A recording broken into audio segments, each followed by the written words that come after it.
Historic The Voice, when highlights Filipino excellence in singing. Sofronio Vasquez has achieved what many musicians and singers in the Philippines, including myself, a frustrated band vocalist, have always dreamed of.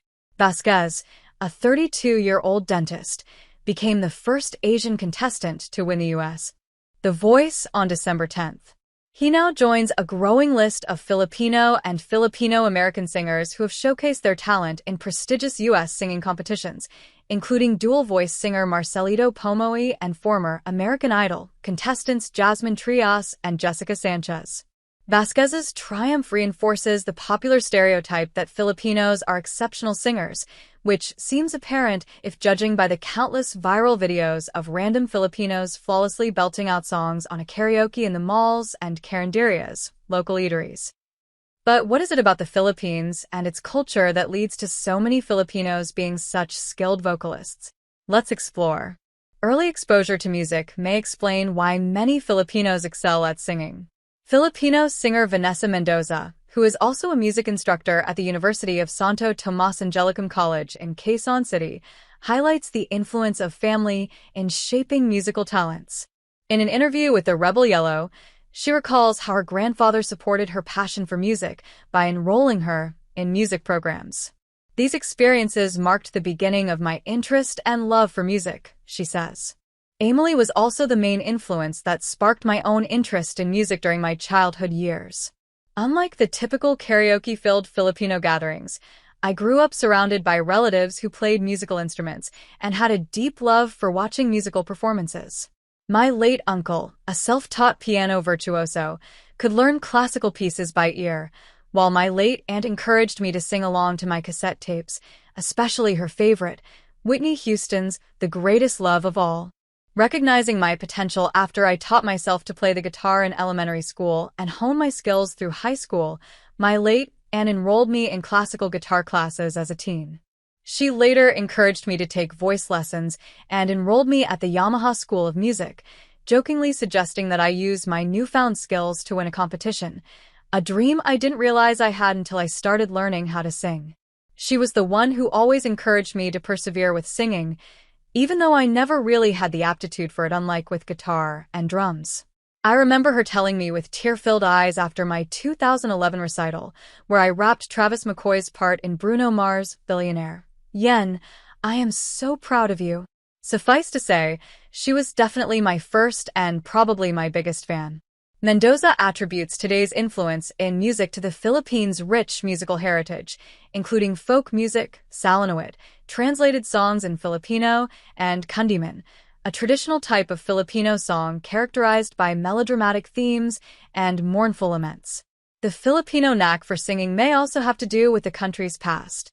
Historical accounts suggest that early Filipinos prioritized vocal over instrumental music before the Spanish arrived to colonize them in the 1500s. Thus, singing was woven into the fabric of daily life as work songs accompanied planting and harvesting, lullabies soothed children, and epic chants preserved history and legends.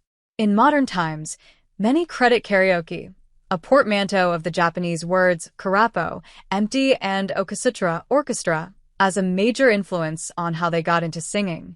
While the late Shigechi Negishi created the first karaoke prototype in 1967, Japanese businessman Daisuke Inoue built the world's first karaoke machine, the Juke 8, in 1971. A few years later, Filipino entrepreneur Roberto del Rosario patented the technology in 1975, calling it the karaoke sing-along system. Since then, karaoke has become embedded in many Filipinos' lives. Vasquez, who moved to Utica, New York, to further his dental career before joining The Voice, traces his music roots to karaoke, which was a staple in his neighborhood. He fondly remembers always hearing his parents sing while he was growing up in a squatter's area. Like Vasquez, Mendoza also cites karaoke, which she believes is a staple of Filipino culture and has played a significant role in developing musical talent as her entry point into music. "I used to join my Lola, grandmother, and her Kumar's female friends' karaoke bonding sessions," she says. "I even remember crying when my grandmother wouldn't let me join them because I wanted to sing so badly." It nurtures a love for performing as families and friends gather to celebrate and bond over music, she adds. It encourages everyone to participate and provides an opportunity to experiment and discover their singing/vocal abilities. For some Filipinos, singing offers a chance to escape poverty. Families train their young children to become performers so they can enter local singing competitions to help with their finances. Among them is Jake Zyrus, who once shared to Oprah Winfrey that his winnings were used to buy food for his family. Meanwhile, others pursue careers as overseas musicians or singers in high-end Middle Eastern bars or Las Vegas casinos to support their families back home. According to a survey conducted by the social weather stations in September, 59% of Filipinos, 16.3 million, rated themselves as poor. The daily minimum wage in the Philippines as of July 2024 for non-agriculture jobs is $11, or roughly $220 per month. This financial struggle also applies to many local musicians who spend countless hours honing their craft, producing, or performing. A national music stakeholders survey revealed that 50% of 700 respondents earned less than $340 a month. Regardless of one's reasons for pursuing music, singing remains a powerful tool to change lives, as evidenced by Vasquez's historic win. Not only did he secure a record deal and a $100,000 prize, but he also had the chance to meet his idol, Michael Bublé. Bublé, chosen by Vasquez to be his coach, emphasized the significance of his big win the day before the final vote. There's a bunch of beautiful Asians all over America and the world who, somebody that looks like them has a chance to be the winner of the biggest singing show in the world.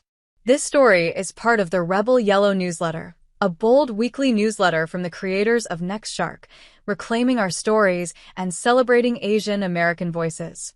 Subscribe free to join the movement. If you love what we're building, consider becoming a paid member. Your support helps us grow our team, investigate impactful stories, and uplift our community.